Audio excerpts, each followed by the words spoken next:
Situation आ जाए तो उस आपदा की सिचुएशन में सरकार को लड़ने के लिए, उस आपदा की सिचुएशन में सरकार को अपने नागरिकों की सुरक्षा के लिए फंड की जरूरत होगी और वो फंड उसके पास होगी ही नहीं, क्योंकि उन्होंने पहले 1300 करोड़ रुपए जो घपले घोटाले किए, उसकी वजह से आज ये स्थिति परिस्थिति आ जाएगी कि आपदा के कोष में पैसा नहीं रहेगा।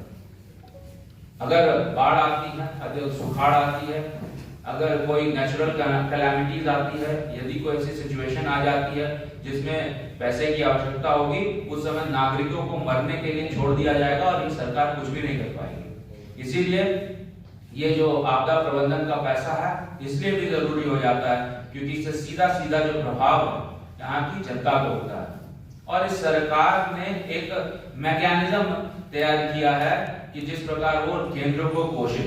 इसलिए हम लोगों की जवाबदेही बनती है, चाहे वो प्रिंट मीडिया हो, इलेक्ट्रॉनिक मीडिया हो, कि सरकार आखिर गलतियां कहां करती है जिसके कारण केंद्र का पैसा जो उनको सहज स्वभाव तरीके से मिल सकता है वहां दिक्कतें समस्याएं आती है।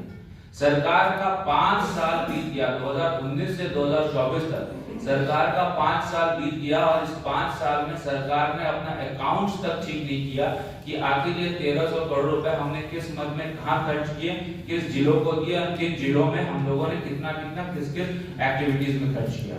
अब ये अपलोड नहीं हो पा रहा है। जो नेशनल डिजास्टर मैनेजमेंट का वेबसाइट है जो केंद्र द्वारा संचालित होता है, जिसके कारण 16वें वित्त का जो फंड है वो रिलीज नहीं हो पाएगा, और जब 16वें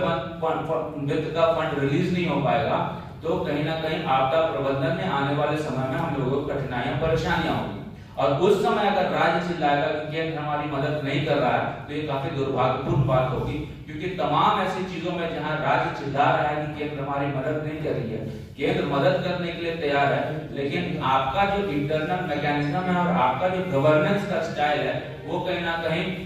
जो फेडरल स्ट्रक्चर में एक राज्य का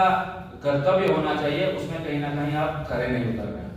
मैं आपकी जानकारी के लिए बस बता दूं कि 15वें वित्त आयोग की सिफारिश से राज्य को विभिन्न क्षेत्रों में पैसे का आवंटन हुआ था। स्वास्थ्य क्षेत्र के लिए 2370 करोड़,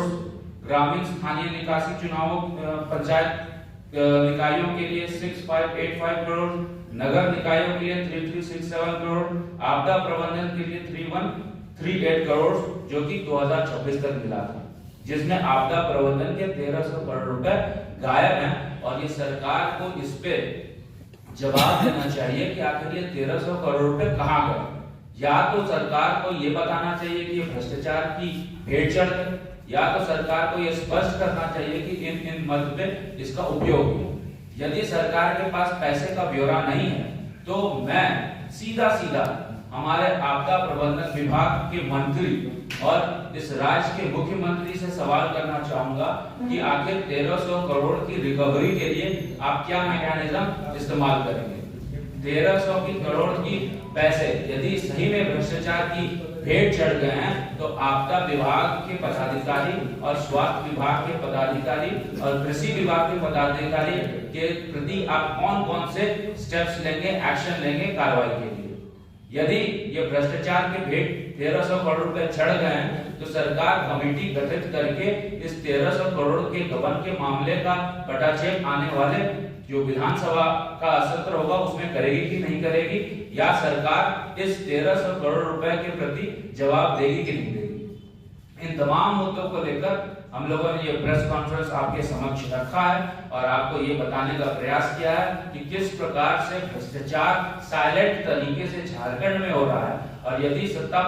पक्ष कोई इस तरह का कृत्य में सम्मिलित होता है और विपक्ष चुप बैठेगा तो कहीं ना कहीं ये इस लोकतंत्र के लिए एक बहुत ही दुखद सिचुएशन आ जाएगी। इसलिए और ये 1300 करोड़ रुपए प्राइमरली स्वास्थ्य विभाग के 700 करोड़ रुपए और कृषि विभाग के 600 करोड़ रुपए मिलाकर मेजर चंक इस 1300 करोड़ का बनता है। ये 700 करोड़ रुपए स्वास्थ्य विभाग के, आपको याद होगा कि कोरोना के समय जिलों को देने वाले राशि में से 700 करोड़ रुपए समाहित है, और ये 700 करोड़ रुपए उस समय जब हम लोग आपदा से जूझ रहे थे, ये पूरा राज्य कोरोना की चपेट में था, तो इस सरकार ने इस 700 करोड़ रुपए का बंदरबांट किया और ये सरकार ने आपदा में अवसर खोजने का भी एक जरिया तलाश किया। ये 700 करोड़ रुपए कहाँ है, स्वास्थ्य विभाग को बताना चाहिए। ये 700 करोड़ रुपए आपदा के विभिन्न जिलों में गए, जिलों से अब तक इसका हिसाब किताब क्यों नहीं ये सरकार दे पाई है, सरकार को बताना चाहिए। और इसके साथ साथ ये 700 करोड़ रुपए आपने जब डिस्ट्रीब्यूट किए तो राज्य सरकार ने क्या मॉनिटरिंग प्रोसेस स्थापित किया था जिसके आधार पर जिलों में व्यय होने वाले 700 करोड़ रुपए का हिसाब किताब आप समय समय पर मुख्यालय मंगवाने का काम आपने किया या नहीं किया। इन सब तमाम मुद्दों को लेकर हम लोगों ने ये प्रेस कॉन्फ्रेंस जो रखा है वो सिर्फ और सिर्फ यहाँ की जनता को ये बताने के लिए रखा है कि सरकार ने विभिन्न स्तर पर, चाहे वो आपदा हो चाहे कोई योजनाएं हो, तमाम स्तर पर कहीं ना कहीं इतनी बड़ी त्रुटियां की है जिसका सीधा सीधा प्रभाव यहाँ की जनता को पड़ता है। 600 करोड़ रुपए कृषि क्षेत्र में जो आपदा के डिस्ट्रीब्यूट होने चाहिए थे वो 600 करोड़ रुपए का हिसाब किताब नहीं मिल पाया और कृषि क्षेत्र पर आपदा का जो पैसा वो कहीं ना कहीं जब हमारा बाढ़ आता है, जब हमारा सुखाड़ आता है तो उस समय किसानों को मिलता है। तो आपने किस मैकेनिज्म से, किस जरिए से इस 600 करोड़ रुपए किसानों के बीच में बांटा, ये सरकार को बताने की आवश्यकता है। और सरकार के पास इन दोनों विभाग का कोई भी आंकड़ा इन खर्च का नहीं है, जो कि काफी गंभीर मुद्दा है। और ये काफी गंभीर मुद्दा राज्य के लिए इसलिए बन पाता है क्योंकि आपको भी पता है कि ये आपदा प्रबंधन का जो पैसा आता है, ये आपदा प्रबंधन का पैसा केंद्र के माध्यम से राज्य को जाता है और पूर्ववर्ती क्षेत्र में ये रेशियो 9:1 का होता है। इसका मतलब एक पार्ट यदि राज्य सरकार देती है तो 9 भाग इसका केंद्र सरकार देता है। और यदि इसका सही से खर्च नहीं हो पाए तो इसका मतलब ये होता है कि आने वाले समय में आपदा प्रबंधन का पैसा केंद्र सरकार द्वारा रोक दिया जाता है, क्योंकि केंद्र सरकार और राज्य सरकार में जो फेडरल स्ट्रक्चर बनी हुई है और जो सहमति बनी हुई है उसमें खर्च दिखाना अति महत्वपूर्ण होता है। बिना खर्च दिखाए आप आपदा का पैसा नहीं ले पाएंगे, क्योंकि 15वें वित्त से जो उसकी अवधि थी वो 2026 में समाप्त हो जाएगी और 16वां वित्त जब शुरू होगा तो वो फिर आपसे अकाउंट्स पूछेगा कि आपने ये 1300 करोड़ रुपए कहाँ खर्च किए।